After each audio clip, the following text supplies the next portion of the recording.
క్రైస్తలాడండి అందరికీ మన ప్రభు అయిన యేసుక్రీస్తు యొక్క కృప వర్షము మన మీద మన బిడ్డల మీద మరి కృమ్మరింపబడి మనం అందరము ఆశీర్వదింపబడదుము గాక.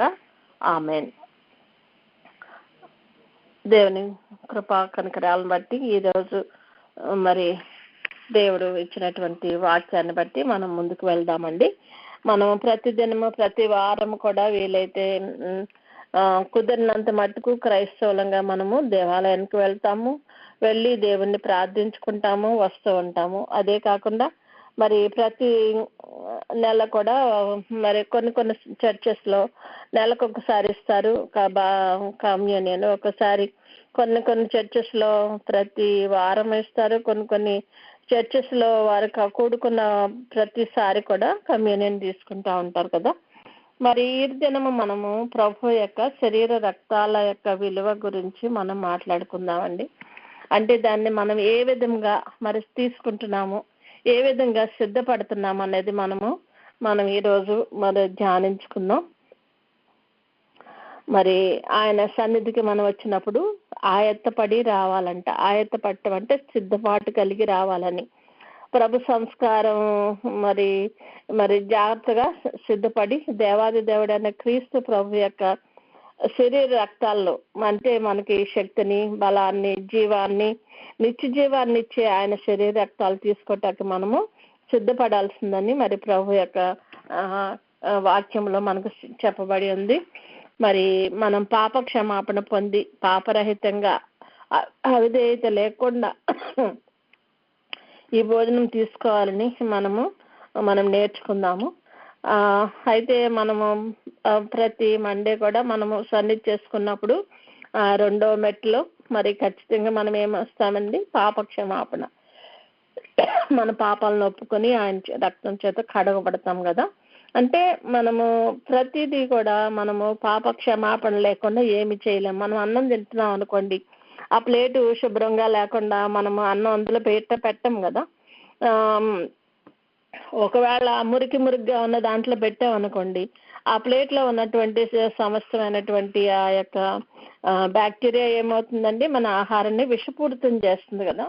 అట్లాగే మనము ఒక పాత్ర, ప్రభువు యొక్క యజమానుడు వాడుకుంటకు అర్హమైన పాత్ర అంటున్నారు కదా. అంటే మన శరీరమే ఒక పాత్ర అని మనం అనుకున్నట్లయితే దానిని పరిశుభ్రంగా పెట్టుకున్నప్పుడే మరి మనం తీసుకున్న శరీర రక్తములు మనలోనికి వచ్చి మనకి శక్తిని, బలాన్ని ఇచ్చి అదే కాకుండా మనకి నిత్య జీవాన్ని కూడా ఇస్తాయి అంట. కాబట్టి మనం తినేది ఆ పరిశుద్ధుడి యొక్క పవిత్రమైన శరీర రక్తాలు కాబట్టి దాన్ని ఎంతో భక్తితో, హృదయపూర్వకంగా, విశ్వాసంతో తీసుకోవాలని వాక్యం చెప్తుంది. అలా తీసుకున్నప్పుడే మనకు ఆ యొక్క ఆశీర్వాదాన్ని మనము అందుకోగలుగుతాం అనమాట. కనుక మనము చాలా తగినట్లుగా సిద్ధపడి దాన్ని తీసుకోవాలి. ఈ యొక్క మన జీవితంలో ఉన్నటువంటి మరి ఆ మూర్ఖత, మరి సమస్తమైనటువంటి దుష్టత్వం, ఇప్పుడు చదువుకున్నాం కదా, దుష్టత్వమును, విర్రవీగుచున్న దుష్టత్వమును అవన్నీ కూడా మరి మాని మనం ప్రభు యొక్క శరీర రక్తాలు తీసుకుంటాకి వస్తున్నాం అన్నమాట. మొట్టమొదటిగా ఇందులో కొన్ని పాయింట్స్ చెప్పుకుందాం. ఒకటి, అక్షయమైన ఆహారం కాబట్టి ఇది, అంటే మనకు క్షయతను కలుగు చేయని ఆహారం కాబట్టి ఇది. దాన్ని మనము ఏ విధంగా అందుకోవాలి, చాలా కష్టపడి అందుకోవాలి. అంటే కష్టపడకుండా ఏదే రాదు. అమ్మా నాన్నలు కష్టపడి సంపాదించి మనకు ఆహారం పెడుతున్నారు కదా, అలాగే మనం కూడా కష్టపడి సంపాదించుకున్నది అప్పుడు ఆ ఆహారాన్ని మనం భుజించాలని మనం ఇక్కడ నేర్చుకుందాము. యోహాను సువార్త 6వ అధ్యాయం 27లో ఉంటుంది, క్షయమైన ఆహారం కొరకు కష్టపడుకుడి, కానీ నిత్య జీవము కలుగు చేయు అక్షయమైన ఆహారం కొరకు కష్టపడుడి, మనుష్య కుమారుడు దానిని మీకు ఇచ్చును. అంటే అక్షయమైన ఆహారం కొరకు కష్టపడమంటున్నారు ఇక్కడ ప్రభు అన్నమాట. మరి ఏది అక్షయమైనది అంటే శరీర రక్తాలు.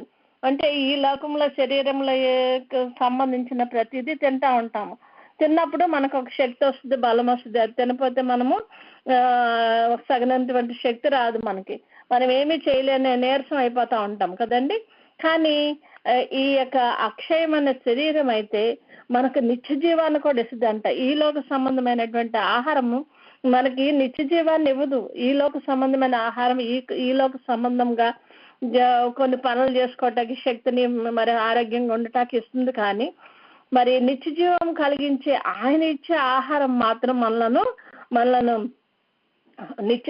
ఆయన యొక్క ఒక ఏర్పాటులో ఉండటకు, మరి చివరి వరకు బలంతో నిలిచి ఉండటకు, మన ఆత్మ బలముగా మరి ఈ లోకాన్ని జయించటకు కూడా చాలా మరి సహాయం చేస్తుంది. కనుక మరి ఈ లోకాన్ని జయించాలంటే మనము ఈ ఆహారాన్ని పుచ్చుకుంటూ ప్రతిదినము కూడా మనము సంతోషంతో మరి ముందుకు వెళ్తూ ఉండాల. మరి ఈ ఆహారం లేకుండా మన ఆత్మ బలముగా పనిచేయదు కాబట్టి ఆత్మ కృషించిపోయే స్థితి వస్తుంది. కాబట్టి మనము నిత్య జీవంలోకి ప్రవేశింపలేని స్థితికి వస్తాం అన్నమాట. అటువంటి పరిస్థితి రాకుండా మనము చూసుకోవాలి. ఇప్పుడు ఇస్కరియోతు యూదా గారు ఉన్నారండి, ఆయనకు మరి ప్రభు అందరికి ఇచ్చినట్లే ఆయన శరీర రక్తాలను పంచి ఇచ్చారు. అక్కడ చెప్పారు, ఇది నా నిబంధన నిమిత్తం నా శరీరము, ఇది నా రక్తము అని చెప్పి మరీ ఇస్తున్నారు అందరికి కదండి. అలాంటప్పుడు ఆయన ఏం చేశాడంటే అది పుచ్చుకోగానే వానిలో సాతాను ప్రవేశించిందంట. అంటే అది రాత్రి వేళ అని కూడా ఉంటది అక్కడ యోహాను సువార్త 13:30. వాడు ఆ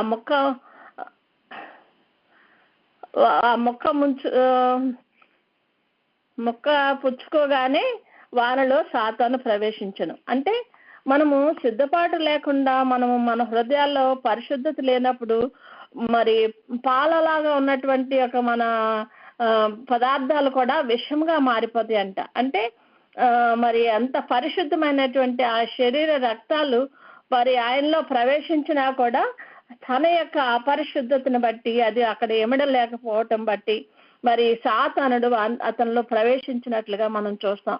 మన హృదయంలో శుద్ధి లేకపోతే గనక, మన పాత్ర గనక శుద్ధిపరచబడకపోతే గనక ఆ పాత్రలో పోయబడినది అంతా కూడా విషపూరితం అయిపోతుందని మనం గ్రహించాలి. ఎక్కడైనా తేడా వస్తుంటే మరి సాతాను అంటే సమయం చూసుకుంటా అంట, ఎక్కడ ఏ చిన్న పొరపాటు దొరుకుతుందా, ఎక్కడ దూరుదాం ఆ వీళ్ళలో అని. కాబట్టి మనం ఆ వాడికి అవకాశం ఇవ్వకూడదు అనమాట. ఎఫ్సీల పత్రిక 4:27 ఉంటుంది, అపవాదికి చోటు ఇవ్వకూడదు అంటున్నాడు ప్రభు. అంటే మనము అపవాదికి చోటు ఎలా ఇస్తున్నాము? మన అవిధేయతను బట్టా, లేకపోతే మనం పరిశుభ్రంగా ఉండకపోవటం బట్టా, లేకపోతే మన హృదయంలోని ఆలోచనలన్నీ కేవలం చెడ్డవని దేవుడు చూస్తున్నాడంట పైనుండి.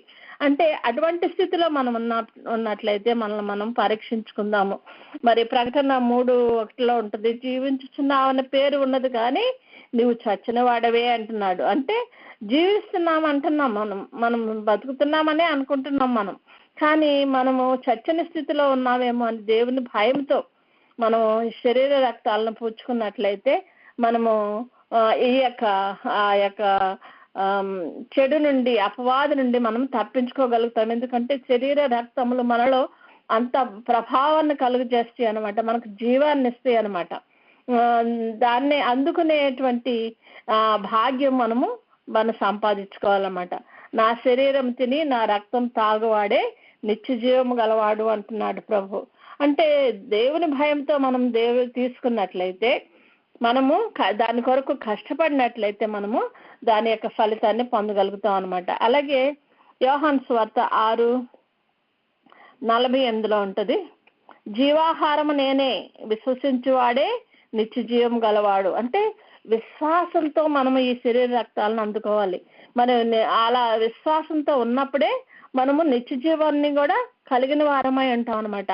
ఆహారం తినేటప్పుడు మనం అనుకుంటాం, దీనివల్ల నాకు ఎంతో మంచి బలం వస్తుంది, శక్తి వస్తుంది, ఆ నీరసం తగ్గిపోతుంది అని అనుకుంటా ఉంటాం కదండి. మరి ప్రభు ఇచ్చే ఆహారం మరి మనకి మరి ఎంత శక్తినిస్తుంది అన్నది మనము గ్రహించాలన్నమాట. మరి యోహాను సువార్త 6:51 ఉంటది, పరలోకం నుండి దిగి వచ్చిన జీవాహారమును నేనే, ఎవడైనాను ఈ ఆహారం భుజించితే వాడెల్లప్పుడూ జీవించును. అంటే ఈ ఆహారం మనకి జీవాన్ని ఇస్తుందనే ఉద్దేశంతో అటువంటి విశ్వాసంతో తీసుకోవాలన్నమాట.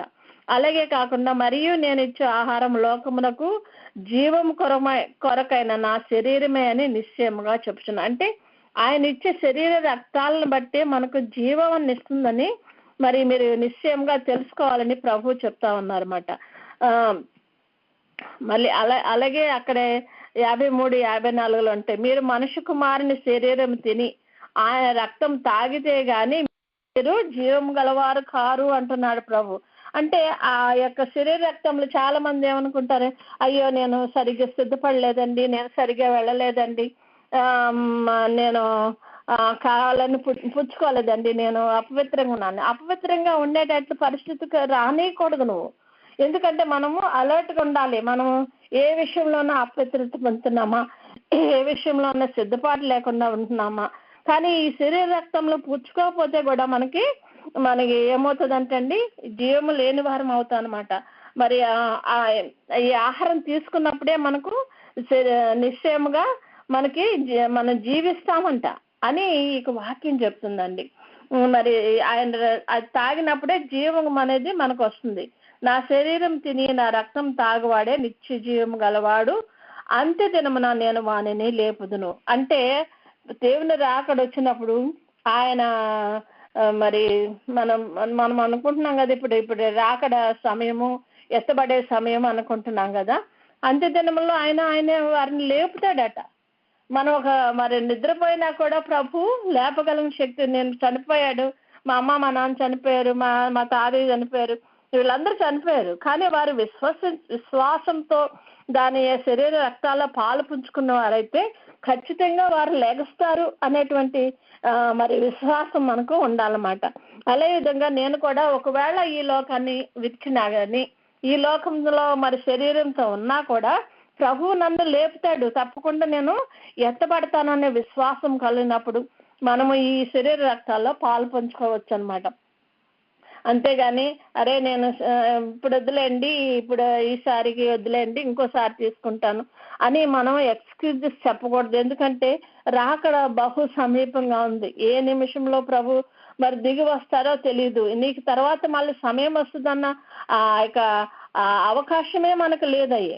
కనుక మనం ఈ ఆహారం తిని మనం నిత్యజీవం గలవారం అవుదామా, లేకపోతే మరి మన మరణాన్ని కోరుకుని ఈ లోకంలో మనకి ఇచ్చినటువంటి ప్రతి విధమైన అవకాశాన్ని వదులుకుని మనము మరణ స్థితిలోకి మనం వెళ్ళిపోదామా, మనం ఒకసారి ఆలోచించుకుందాం. ఎందుకంటే ఈ ఆహారం తిన్న వాళ్ళు నిత్యజీవం గలవారవుతాం అని ప్రభు వాక్యం చెప్తుంది. కనుక ఆయన స్వభావమే మనలోకి వస్తుందంట. మరణాన్ని జయించిన యేసయ్య యొక్క మరి ఆ యొక్క స్వభావము మనలోకి వస్తుంది. కాబట్టి మనం కూడా జీవిస్తామంట.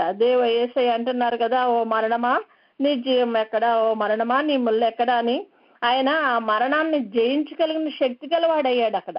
కాబట్టి ఆయన స్వభావం మనలోకి రావాలంటే శరీర రక్తములు అనేది మనం ఖచ్చితంగా పుచ్చుకోవాలని కూడా మనం ఇక్కడ నేర్చుకోవచ్చు. అలాగే 1 కొరింథీయులు పత్రిక 10వ అధ్యాయం 5వ వచనం, అయితే వారిలో ఎక్కువ మంది దేవునికి ఇష్టలుగా ఉండకపోయారు కనుక అరణ్యంలో సంహరింపబడరి. అంటే దేవునికి ఇష్టం లేకుండా కూడా మనం తీసుకోకూడదు. ఆయనకి ఇష్టమైన ప్రవర్తన మన దగ్గర ఉందో లేదో చూసుకోవాలా. మనము ఇదిగో ఆ నిమిషానికి వచ్చి ఇగో ఇప్పుడు నేను సిద్ధపాటు లేను అని అనుకోకూడదు. ప్రతి నిమిషము ప్రతి గడియ దేవుడు మనకిచ్చింది. మనం ఏ విధంగా సిద్ధపడుతున్నామా, ఆత్మ వైపు సిద్ధపడుతున్నామా, ఈ లోకం వైపు సిద్ధపడుతున్నామా, మనకిచ్చిన గడియను మన సమయాన్ని ఏ విధంగా మనం సద్వినియోగం చేసుకుంటున్నాము. మనం ప్రతి విషయంలో మరి పార్టీలతో వాటితో వీటితో సమయం గడుపుతూ ఆత్మ విషయమై ప్రభువుతో సహవాసం చేయలేని స్థితిలో ఉంటున్నామా, మనం ఒకసారి ఆలోచిద్దామండి. అదే కొరింథీయుల పత్రికల 10వ అధ్యాయంలో 2, 3, 4 వచనాల్లో ఉంటుంది. అందరూ మోషేను బట్టి మేఘములోను సముద్రంలోనూ బాప్తిస్మం పొందిరి, అందరూ ఆత్మ సంబంధమైన ఒకే ఆహారాన్ని భుజించరి, అందరూ ఆత్మ సంబంధమైన ఒకే పానీయమును పానం చేసిరి, ఎలయనగా తమ్మును వెంబడించిన ఆత్మ సంబంధమైన బండలోనిది త్రాగిరి, ఆ బండ క్రీస్తే అని పౌలు గారు చెప్తున్నారు. అంటే క్రీస్తు అనే బండలో నుండి వచ్చినటువంటి ఆ రక్తాన్ని తాగారంట. తర్వాత మన్నా అంటే దేవదూతలు తినేటువంటి ఆహారం, ఆకాశం నుండి కురిచినటువంటి ఆ ఆహారం తిన్నారంట వాళ్ళు. కాబట్టి వారు కూడా ఈ శరీర రక్తాల పాలు పంచుకున్నారు, కానీ వారి యొక్క అవిధేయత వలన వారు అరణ్యంలో నశించారని కూడా ఉంది. అంటే వారు అనుకున్న చాలా సణుగుతా ఉన్నారు, దేవుని మీద గొణుగుతా ఉన్నారు. మరి మనం ఈ శరీరంలో ఉండగానే మనము ప్రభు యొక్క చిత్తాన్ని నెరవేరుస్తూ ముందుకు సాగుతున్నామా, లేక ఆయనకి ఇష్టలుగా లేకుండా మరి సంహరింపబడే స్థితిలో మనం ఉంటున్నామా? మనం ఒకసారి ఆలోచిద్దాం. వారందరూ ఆ యొక్క మన్నా తిన్నారంట, బండలో నుండి వచ్చిన నీళ్లను తాగారట, కానీ మరి ఆయన వారికి వాగ్దానం చేసిన వాగ్దానం దేశంలో ప్రవేశింపలేకపోయారట. అలాగే మనం కూడా ఈ లోకంలో ఉండగా మనం అన్ని చేస్తున్నాము దేవుని పక్షంగా, కానీ ఆయనకి ఇష్టలుగా లేకుండా మనం ఏమవుతున్నామండి? ఈ అరణ్యం అనేటువంటి లోకంలోనే నశించిపోతున్నాము. మనకు ప్రామిస్ చేయబడిన నిత్య జీవాన్ని స్వతంత్రించుకోలేని స్థితిలో ఉన్నామేమో ఒకసారి మనము ఆలోచించుకుందాం. మన పరిస్థితి ఎక్కడుంది, ఎలా ఉంది, మనం ఏ విధంగా ఉంటున్నాము? దేవునికి ఇష్టంగా ఉంటున్నామా, లేకపోతే అవిధేయత చూపిస్తూ సంహరింపబడి మరి నిత్య జీవంలోకి వెళ్లకుండా అడ్డగింపబడుతున్నామా? మనం ఒకసారి పరిశీలించుకుందాం. సనగొద్దు, గొనగొద్దు, మన కష్టాన్ని మరి ఆ దేవునికి విరుద్ధంగా ప్రవర్తిస్తున్న ఆ పరిస్థితి మనం లేకుండా దేవునితో ఏకీభవించి ఆయన చిత్తానికి విధేయులమై ఆయన ఇచ్చే ఆ నిత్య జీవాన్ని పొందుకునే స్థితిలోకి మనము తయారు చేసుకుందాము. ఈ పై ఆచారాలు మనం దేవునికి ఇష్టంగా చేయలేవు. దేవునికి ఈ ఆచారాలు చొప్పున ఈ మనుషులు కల్పించిన పద్ధతులు దైవోపదేశంలో అనుకుంటారట. అలా అనుకుని చాలా మంది దేవుని చిత్తానికి దూరంగా బతుకుతున్నారంట. కనుక మనము వాళ్ళు అన్నారంట, దేవదూతల ఆహారం వారికి ఇస్తే ఈ చవిసారం లేని ఆహారం అని దేవుని మీదే గొణిగారంట. అంటే అది పవిత్రమైంది, అది ఎంతో మంచి ఆహారం, దేవదూతలు తినే ఆహారం అనేది అంత దాని యొక్క విలువను గ్రహించలేకుండా వారు గొణిగి సణిగి మరి దాని యొక్క విలువను గుర్తించలేని స్థితిలో వారు మరి అరణ్యంలోనే నశించిపోయే స్థితికి వస్తున్నారంట. కనుక దేవుడు చెప్పినట్టు చేస్తూ మనము ఆయనకి ఇష్టమైన రీతిలో నడుచుకుంటూ ఆయన యొక్క ఆయన యొక్క శరీర రక్తాలని విశ్వాసంతో పుచ్చుకుంటూ, ఆ విశ్వాసం అనేది లేకపోతే కనుక మనము ఎంత తిన్నా కూడా దానివల్ల ప్రయోజనం ఉండదు.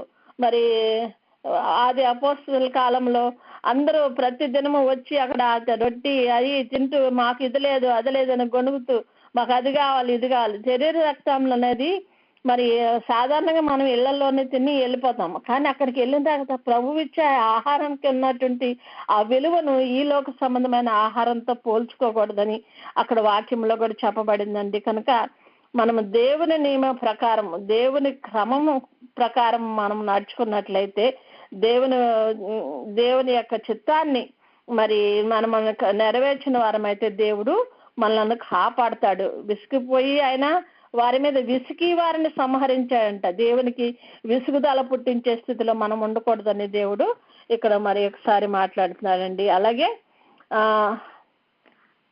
1 కొరింథీయులు 10:2 ఉంటుంది, మీరు ప్రభు పాత్రలోంది దెయ్యముల పాత్రలోంది కూడా తాగనేరరు.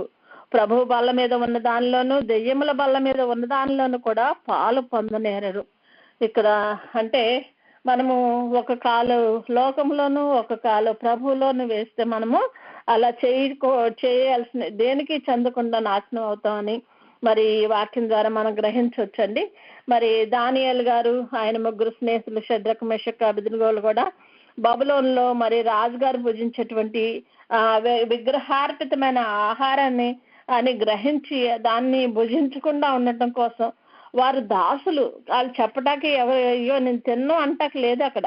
అయినప్పటికీ వారు దేవుడు చెప్పింది కాదు కదా, దేవుడు వద్దన్న ఆహారం కదా ఇది తినటం వల్ల మమ్మల్ని మేము అపత్రపరుచుకుంటాం కదా అని ఆలోచించి వాళ్ళంట మరి ఆయన దగ్గరికి వెళ్ళి వాళ్ళ మీద నియమింపబడిన అధికారి దగ్గరికి వెళ్ళి, అదిగో మరి మేము ఇట్లా తినలేము, ఇది మాకు దయచేసి శాకాహారం దయచేయండి, మేము అది తింటాము అని చెప్పినప్పుడు ఆయన ముందు ఒప్పుకోలేదంట. ఒప్పుకోకపోతే కనీసం 10 రోజులన్నా మమ్మల్ని చూసి మరి పరీక్షించండి, ఒకవేళ మేము కనుక మరి నీరసంగా కనపడితే రాజుగారి దగ్గర మీరు మరి మాట పడవలసి వస్తుందేమో కదా, అందుకని ఈ విధంగా మరి చేసి చూడండి అని చెప్పి ఆయన్ని బతిమలాడుకున్నారంట.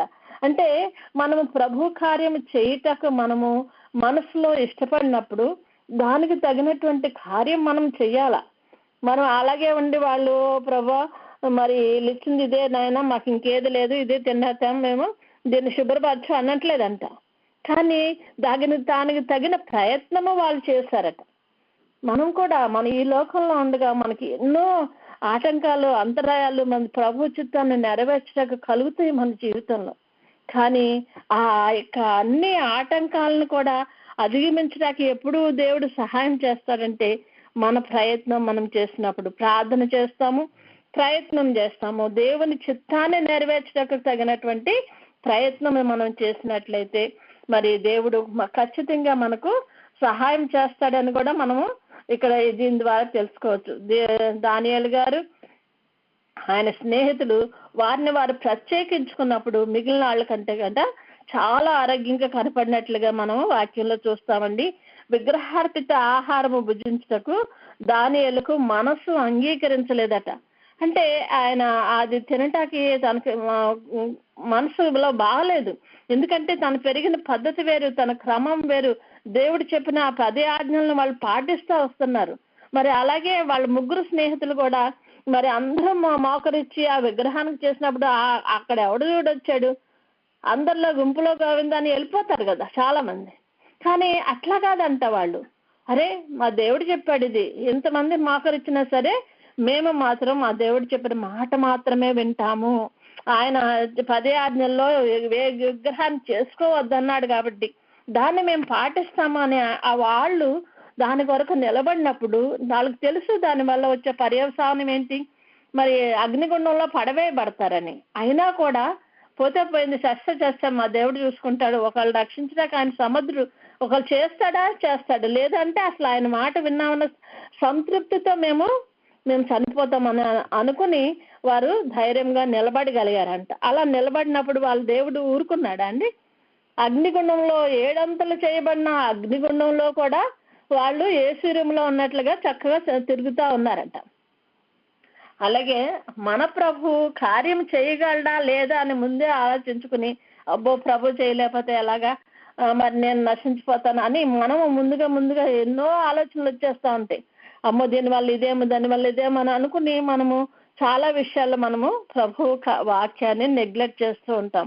అలా కాకుండా మనము ఒక ధైర్యంతో ఒక స్టెప్ తీసుకుని, ఇది ప్రభు కార్యము, నేను చేయాలనుకుంటున్నాను, దీనికి సంబంధించిన ఏ అడ్డంకి వచ్చినా కూడా దాన్ని నేను జయించడానికి నేను ప్రయత్నిస్తానని మనం ప్రయత్నించినప్పుడు దేవుడు యొక్క సహాయము మనము అద్భుత రీతిగా చూస్తాం. ఒకవేళ దేవుడు వాళ్ళ ముగ్గురిని మాత్రమే వాళ్ళకి కనపడకుండా చేయొచ్చు, కానీ దేవుడు అక్కడ అగ్ని గుండంలో కూడా మరి రాజు అక్కడ ఉన్నటువంటి ప్రతి వారు ఆ విగ్రహానికి మరి నమస్కరించిన ప్రతి వారు కూడా మరి ఆ యొక్క అద్భుతాన్ని, ఆయన రక్షించే విధానాన్ని చూడగలిగారు.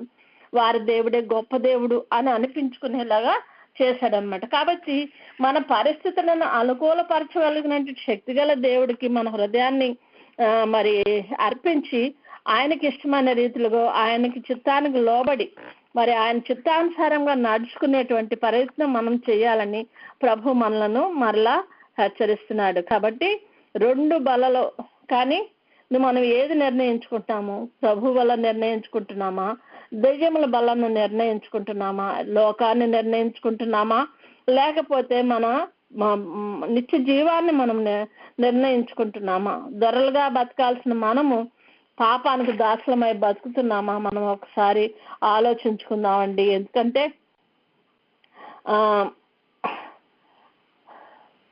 మరి ఆయన ఎంత శక్తిమంతుడు అన్నది మనము ఇక్కడ గ్రహిస్తున్నాం కదా. మరి దానియేలు గారు ఉన్నప్పుడు అక్కడ ఆయన ఒక ప్రధానమంత్రిగా నియమింపబడ్డాడు. పడిన తర్వాత ఆయన మాత్రము ఆ పొజిషన్ లో ఉన్నారట, కానీ ఆయన మరి స్టార్ట్ చేసినప్పుడు ఉన్న రాజు నుండి తర్వాత 6 రాజులు వచ్చారంట. రాజులైతే మారారు, కానీ ఆ ప్రధానమంత్రి పొజిషన్ మాత్రం ఆయన మారలేకపోయారు. ఎందుకంటే దేవుని కృప ఆయన ఎడల ఉంది. దేవుని చిత్తాన్ని నెరవేర్చడానికి అతను నిలబడ్డాడు కాబట్టి 6 తరాల వరకు ప్రభు అతనిని నిలబెట్టుకున్నాడు అని కూడా మనం చూడొచ్చండి.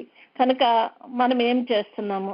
మనము ప్రభు బలలో ఉంది, మరి దెయ్యముల బలలో ఉంది కూడా తీసుకుంటున్నామా, లేదంటే ప్రభు చిత్తాన్ని నెరవేరుస్తున్నామా? ఈ అక్షయమైన ఆహారం కొరకు మనం కష్టపడుతున్నామా లేదా? కష్టపడి దాన్ని అందుకోవటానికి ప్రయత్నించాలి. అలాగే జీవాహారాన్ని విశ్వాసంతో అందుకోవాలి, విధేయతతో అందుకోవాలి, దేవునికి ఇష్టమైన రీతిలో అందుకోవాలి. మన ప్రవర్తన ఆయనకి ఇష్టమైన రీతిలో ఉన్నప్పుడు ప్రతి విషయంలో కూడా దేవుడు మనలను ఆశీర్వదిస్తాడు. అదేవిధంగా ప్రతి విషయంలో కూడా దేవుడు మనలను మరి ముందుకు సాగు చేస్తాడు. కనుక మనము ఈ యొక్క శరీర రక్తాలను పుంజుకున్నప్పుడు మనము ప్రభు యొక్క మరి ఆజ్ఞలను, ఆయన యొక్క కట్టడలను అనుసరించి మనం నడుచుకుంటాకి, మనం దాన్ని పక్కకు నెట్టేసి తర్వాత చూద్దామని అనుకుని ఉన్న సమయాన్ని వ్యర్థం చేసుకుంటాకి కాదు. కనుక ఈ సమయము మనకి ఇచ్చినప్పుడు దేవుడు, మనము శరీర రక్తాలు పోర్చుకుంటున్నామా? మనకు చాలా చోట్ల మనకు అవకాశం ఉండదు. ఎక్కడికైనా వెళ్తే చాలా చర్చెస్ లో ఒక ఆరాధన ఉంటది, కానీ శరీర రక్తాలు ఇచ్చేటువంటి ఆ స్థితి మరి చాలా చర్చెస్ లో చూడను. కానీ మనకు దేవుడు అవకాశం ఇచ్చినప్పుడు మనం వాడుకుంటున్నామా? మనకు దేవుడే అవకాశం ఇస్తాడు. నీ ఆ హృదయంలో నీకు ఆశ ఉందా? ఆశ ఉంటే నువ్వు తప్పకుండా చేయగలవు. మరి కొంతమంది ఇళ్లలోనే మరి చర్చికి వెళ్ళటానికి అవకాశం లేని వారు ఇళ్లలోనే శరీర రక్తాలు తీసుకోవటానికి ప్రయత్నిస్తూ ఉంటారు. అంటే ప్రభు చెప్పిన మాటను మనం విధేయత చూపిస్తున్నామా? ఆయన శరీరం తిని ఆయన రక్తం తాగితే గాని మీరు నిత్య జీవం కలవారు కారు అంటున్న ఆ వాక్యాన్ని మనము గ్రహిస్తున్నామా? ఒకసారి మనల్ని మనం పరిశీలించుకుందాము. మరి ప్రభు చిత్తాన్ని నెరవేర్చుటకు, మరి ఆయన నిత్య జీవంలో మనకు స్థానం సంపాదించుకుంటకు ఇక్కడుండగానే మనకి ఇవ్వబడిన సమయాన్ని మరి సద్వినియోగం చేసుకుని ఆ రాకడకు సిద్ధపడే యోగ్యతను దేవుడు మనకు, మన బిడ్డలకు, మన కుటుంబాలకు కలుగు చేయను గాక. ఆమేన్.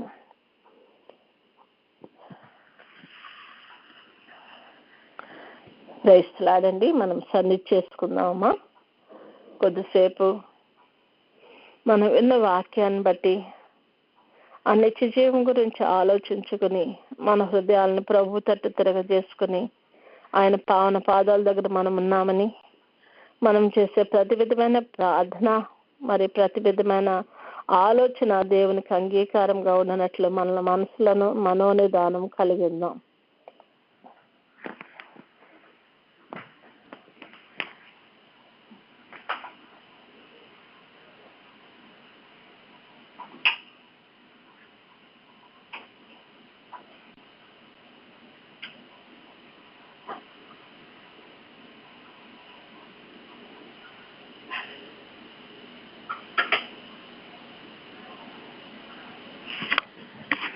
మనోనిదానం కలిగిన మనము మన పాపములను ఒప్పుకుందాం. ఆయన పరిశుద్ధుడు, మనము పాపులము కనుక ఆయన దృష్టిలో మనము యథార్థమైన బిడ్డలముగా, ఆయనకి ఇష్టమైన బిడ్డలముగా ఉండాలంటే మనలో ఉన్న సమస్తమైన మరి పాప సంబంధమైన ప్రతి కార్యాన్ని ఆయన ఎదురు ఒప్పుకొని ఆయన చేత శుభ్రపరచబడి మరి ఆయన శరీర రక్తాలు పుచ్చుకొనుటకు మనం అర్హులముగా చేయబడినట్లు మనల్ని మనము సిద్ధపరచుకుందాం.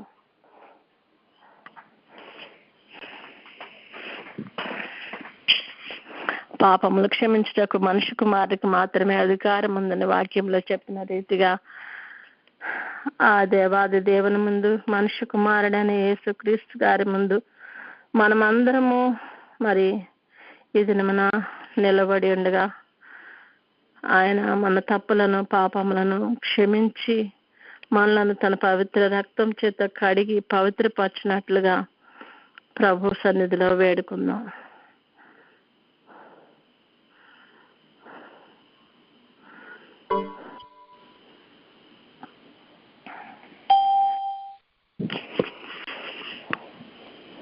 పాపములను క్షమించిన ప్రభు దగ్గర మనం ఒక తీర్మానం చేసుకుందాం.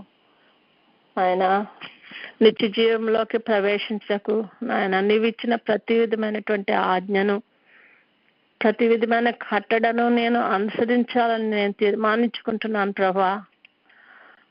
నాకు ఇచ్చిన సమయాన్ని కూడా సరైన రీతిలో వాడుకుంటకు కావాల్సిన జ్ఞానాన్ని కూడా దయచేయండి. అదేవిధంగా నా తీర్మానంలో నేను నిలిచి ఉండగలుగుటకు నాయన పరిశీలించుకొని నా ప్రభా నాయన పవిత్రపరచుకొని నిర్దోషంగా ఆ ప్రభా నాయన ప్రవర్తించగలుగుటకు మాకు సహాయం దయచేయండి ప్రభా అని ప్రభుని వేడుకుందాం.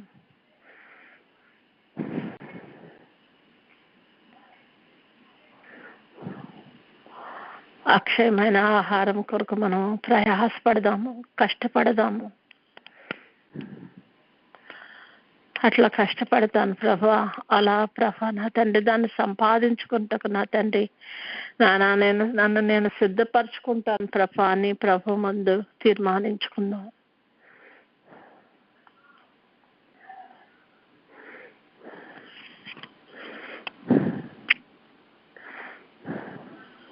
తీర్మానించుకున్న తీర్మానంలో మనము నిలిచి ఉండాలంటే ప్రభునకు మనము సంపూర్తిగా సమర్పించుకోవాల్సిన స్థితిలో ఉన్నాము కనుక మన తీర్మానం బలముగా మనలో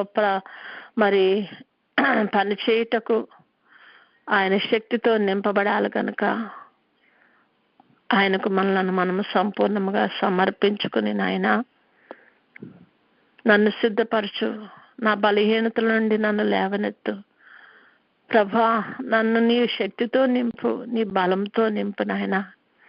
నీ పరిశుద్ధతను నాలో ప్రభా నా తండ్రి నాయన ప్రవహింప చేయ తండ్రి. నాయన ఆదామవలు పోగొట్టుకున్న ఆ యొక్క నీ మహిమను మేము తిరిగి పొందాలంటే ప్రభా నాయన మేము ఇక్కడ మేము చేయవలసిన ప్రతి కార్యంను విశ్వాసంతో చేయగలగాలంటే నాయన ఇదిగో నీవు మాత్రమే మమ్మల్ని సరిచేయగలవు నాయన అని ప్రభునకు మనము సమర్పించుకుందాము. మన ఆత్మలు బలపడాలన్నా, మనము నిత్య జీవంలో ప్రవేశింపబడాలన్నా, ఈ లోక సంబంధమైన ప్రతి విధమైన ఆటుపోట్లకు తట్టుకోవాలన్నా, ప్రతి విధమైన పాపాన్ని జయించగలాలన్నా ఆయన యొక్క నింపుదల మనకు అవసరం కనుక ఆయనకు మనము సమర్పించుకోగలిగితేనే ఆయన మన సరైన రీతిలో మనలను ఒక ఆకారంలోకి ఆయన చెక్కుకోగలడు కనుక ప్రభునకు సంపూర్ణంగా సమర్పించుకుందాం.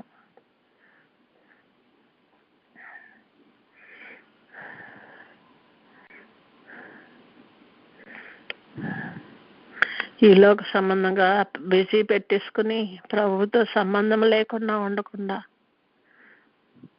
మార్తా మరియల వలె మరియా ఆయన పాద సన్నిధిని ఏర్పరచుకుందంట. అది ఆమె ఇద్దరి నుండి తీసివేయబడదు అని ప్రభు చెప్తున్నారు. కానీ మార్తా ప్రభు కొరకే కష్టపడుతుంది, కానీ ఈ లోక సంబంధమైన ప్రతి విధమైనటువంటి ఆ యొక్క మర్యాదలన్నిటిలో బిజీ అయిపోయి ప్రభు పాద సన్నిధిని కోల్పోతుందంట. మనం ఎక్కడున్నాం? మనము ఈ లోక సంబంధంగా ఉన్నటువంటి ఆచారాలను అనుసరిస్తున్నామా, లేక దేవుని పాద సన్నిధిని కోరుకుంటున్నామా? దేవుని పాద సన్నిధిని కోరుకున్న వారమైతే సమస్తమును విడిచిపెట్టి ఆయనకు మనము సమర్పించుకుందాం.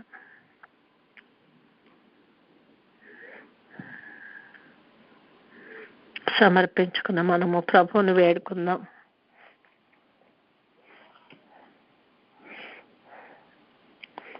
పరిశుద్ధుడైన తండ్రి నాయన అక్షయమైన ఆహారం కొరకు ప్రభా మేము కష్టపడటకు నాయన మా మనసులను స్థిరపరచుకోవాలని ప్రభా మేము ఆశపడుచుండగా ఆయన మాకు సహాయం దయచేయండి. ఎందుకంటే నాయన నీవిచ్చిన కాడి తేలికైనది అన్నావు.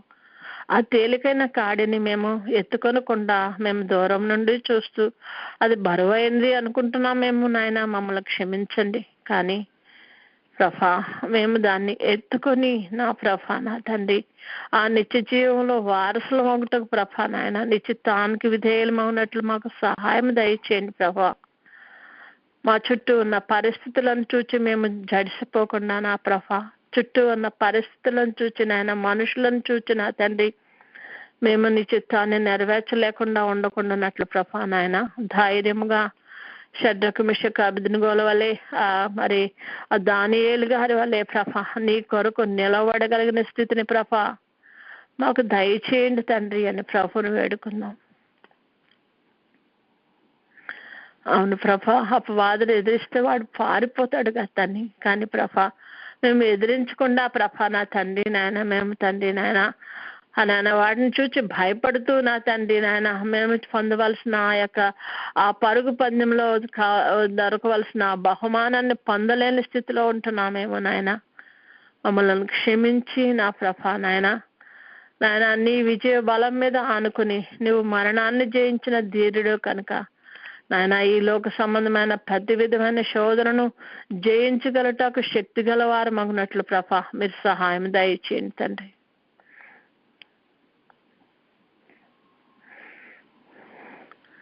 నాయన కేవలం బలహీనం అనుకుని ప్రభా మా బలాలను చూసుకుని ప్రభా నా తండ్రి మేము ఎన్నో నిరాశల పాలవుతున్నామేమో నాయన, కానీ నీ బలము తట్టు చూచి నా ప్రభా నాయన మేము బలం పొందగలిగినట్లు ప్రభా మాకు సహాయం దయచేయండి.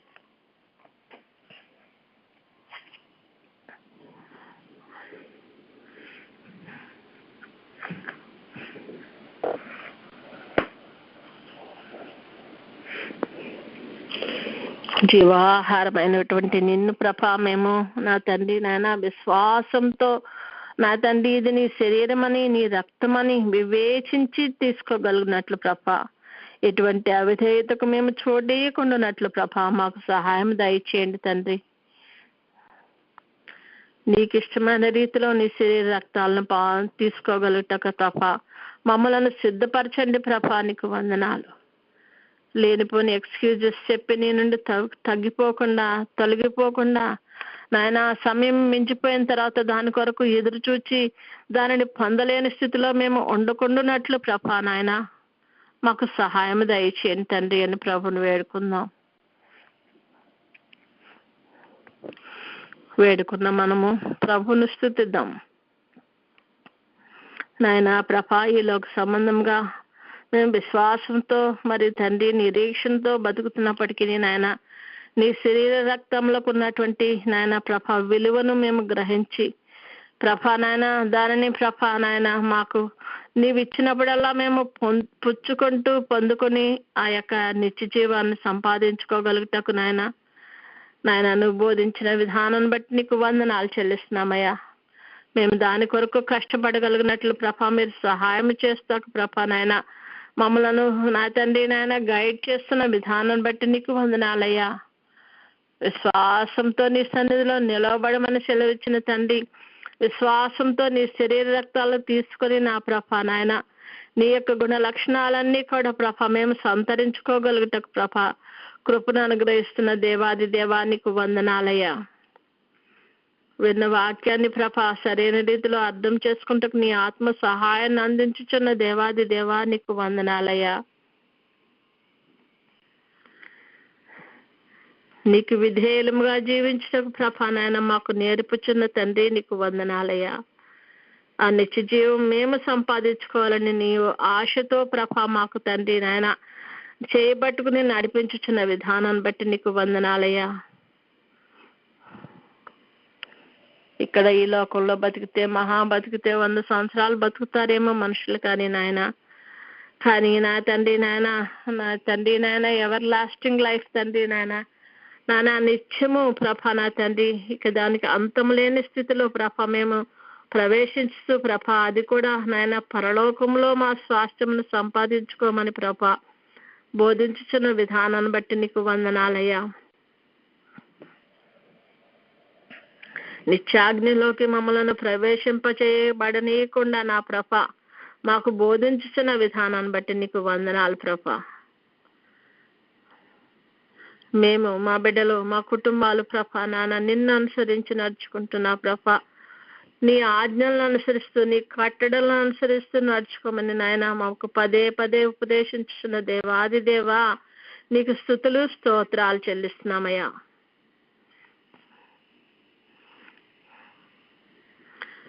మాకు ఇంకను ప్రభా ఈ లోకంలో గడువిచ్చి నా తండ్రి సమయాన్ని సద్వినియోగపరచుకోమని సెలవిచ్చిన దేవాది దేవా నీకు వందనాలు, స్తుతులు, స్తోత్రాలు.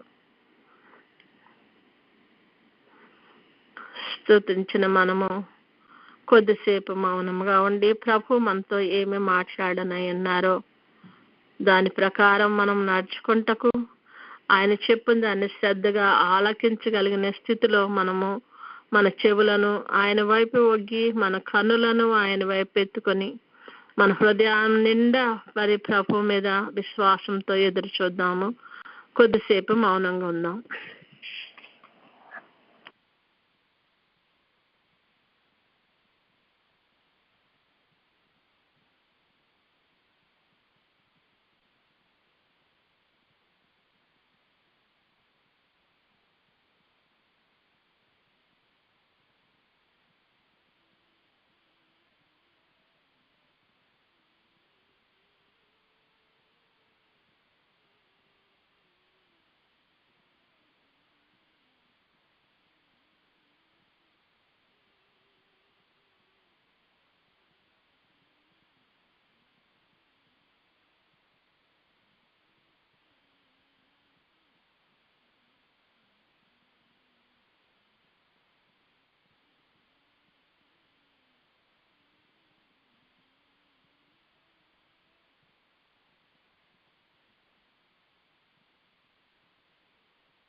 వందనములు నీకు,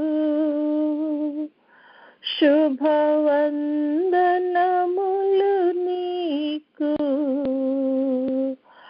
ఆనందముతో కూడిన నా హృదయ వందనములు నీకు ఆనందముతో కూడిన నా హృదయ వందనములు నీకు. స్తోత్రం నాయన, స్తుతులకు పాత్రడా, స్తోత్రార్హుడా నీకు వందనాలు, కృపా సత్య సంపూర్ణుడా నీకు వందనాలు. ఇప్పుడు వరకు నాయన మమ్మలను నువ్వు నడిపించిన విధానాన్ని బట్టి నీకు వందనాలు నాయన. నీ శరీర రక్తముల యొక్క విలువను ప్రభా గ్రహించటకు మాకు నాయన మా హృదయ నేత్రాలు తెరిచిన తండ్రి, మా హృదయాన్ని తెరిచిన తండ్రి నీకు వందనాలు, స్తుతులు స్తోత్రాలు చెల్లిస్తున్నామయ్యా. ఇప్పుడు తండ్రి నాయన ప్రభా నాయన అనేక మంది తండ్రి నాయన వారు నీ మీద సనిగి గొనికి సంహారకం చేత తండ్రి నశించారట ప్రభా నాయన. అటువంటి స్థితిలోకి మేము వెళ్ళకున్నట్లు మాకు ముందుగా నీ వాక్యాన్ని పంపించిన తండ్రి, నీ శరీర రక్తాల యొక్క నీ సరైన రీతిలో మేము తీసుకుంటకు నాయన మాకు నేర్పించిన దేవాది దేవా నీకు వందనాలు.